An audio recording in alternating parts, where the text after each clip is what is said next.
Halo guys, sudah bersama saya rancangan Santi Geografi KSSM SPM episod 45. Okey, walaupun kita masih berada dalam tajuk yang sama iaitu bab 3 mengenai fenomena cuaca dan iklim, tetapi fokus kita pada kali ini adalah mengenai suhu dalam unsur cuaca dan iklim. So, apakah fokus kita dalam episod kali ini? Yang pertama, diharap murid akan dapat menjelaskan konsep suhu. Dan yang kedua, murid boleh menyatakan alat yang digunakan untuk menyukat suhu. Dan yang ketiga, murid boleh mengetahui cara mengira suhu. Okey, kita lihat terlebih dahulu apakah konsep dan alat yang digunakan dalam mengukur suhu. Suhu adalah darjah kepanasan udara dalam atmosfera. Iaitu semakin panas udara, bacaan suhu akan jadi semakin meningkat.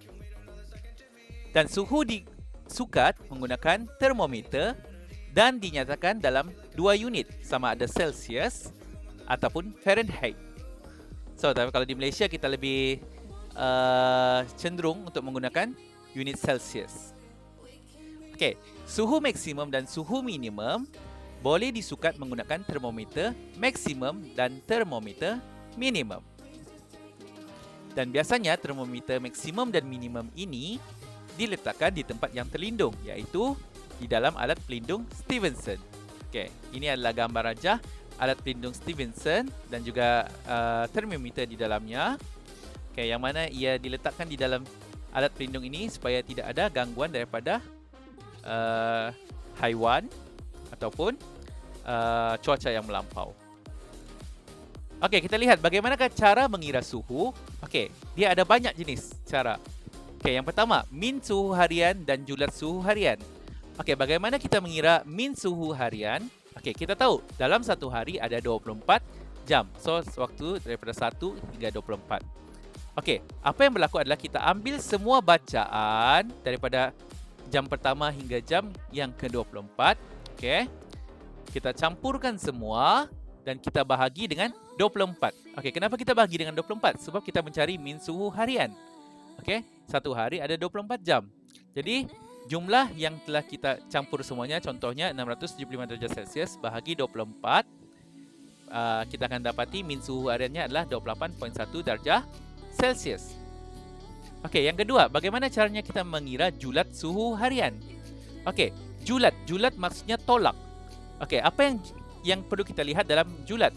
Suhu maksimum dan juga suhu minimum.